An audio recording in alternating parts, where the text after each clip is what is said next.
Sir வணக்கம். மதுரை மாவட்டம் கள்ளிக்குடி தாலுகா கள்ளிக்குடி கிராமத்தில் வடக்கு பகுதியில் அமைந்துள்ள பெரிய ஊரணியில் சட்டவிரோதமாகவும் வெளி ஊர்களிலிருந்து வந்து சட்டவிரோதமாக மது அருந்திவிட்டு தீய செயல்களில் ஈடுபட்டு கொண்டிருக்கிறார்கள் மர்ம நபர்கள். பலமுறை சொல்லியும் ஊர் மக்கள் பொதுமக்களும் ஆடு மாடு மேய்க்கும் பெண்களும் சொல்லியும் யாரும் கண்டுகொள்ளவில்லை. இந்த பாட்டில்களை பார்த்தாலே உங்களுக்கு தெரியும் எவ்வளோ நாட்களாக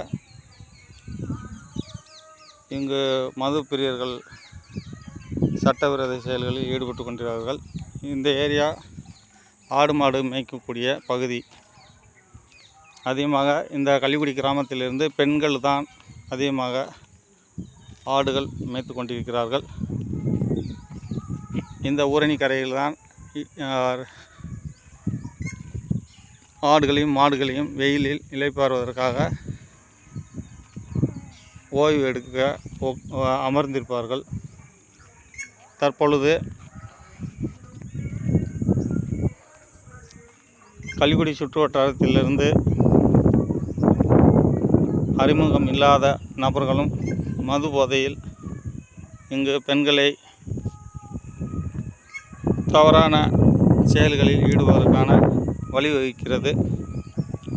மேலும் சுமார் 10 நாளைக்கு முன்பாக இதே ஊரணிக்கரை இந்த இடத்தில் 2 மது பிரியர்கள் சண்டை போட்டு மண்டையை உடைத்து கள்ளிக்குடி ஸ்டேஷனில் எஃப்ஐஆர் வரை பதிவாகி உள்ளது.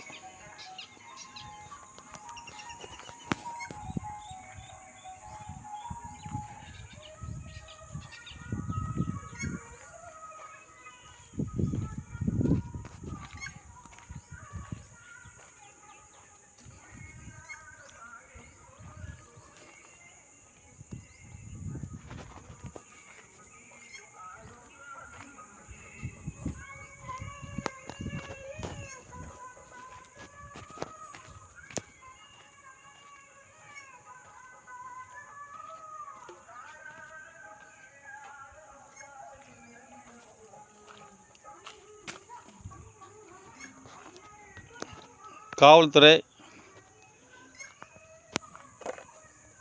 இந்த சட்டவிரோத மது பிரியர்களின் செயலை கண்டித்தும் இந்த ஊரணி பொதுமக்கள் பயன்பாட்டிற்காக இன்னும் 1 மாத காலத்தில் மழை தண்ணீர் வந்து பெருகி இந்த படித்துறை வழியாகத்தான் ஊர் கிராம மக்கள் குளிப்பார்கள். நீங்களே பார்க்கலாம், இந்த படித்துறையிலும் எத்தனை பாட்டில்கள் உடைந்து கிடக்கின்றன. இதை கள்ளிக்குடி காவல்துறை ரோந்து காவலர்களை அனுப்பி உடனே இந்த சட்டவிரோத மது பிரியர்களை தடுக்க வேண்டும் என்று கிராம பொதுமக்களும் சமூக ஆர்வலர்களும் கோரிக்கை வைத்துள்ளனர். நன்றி சார்.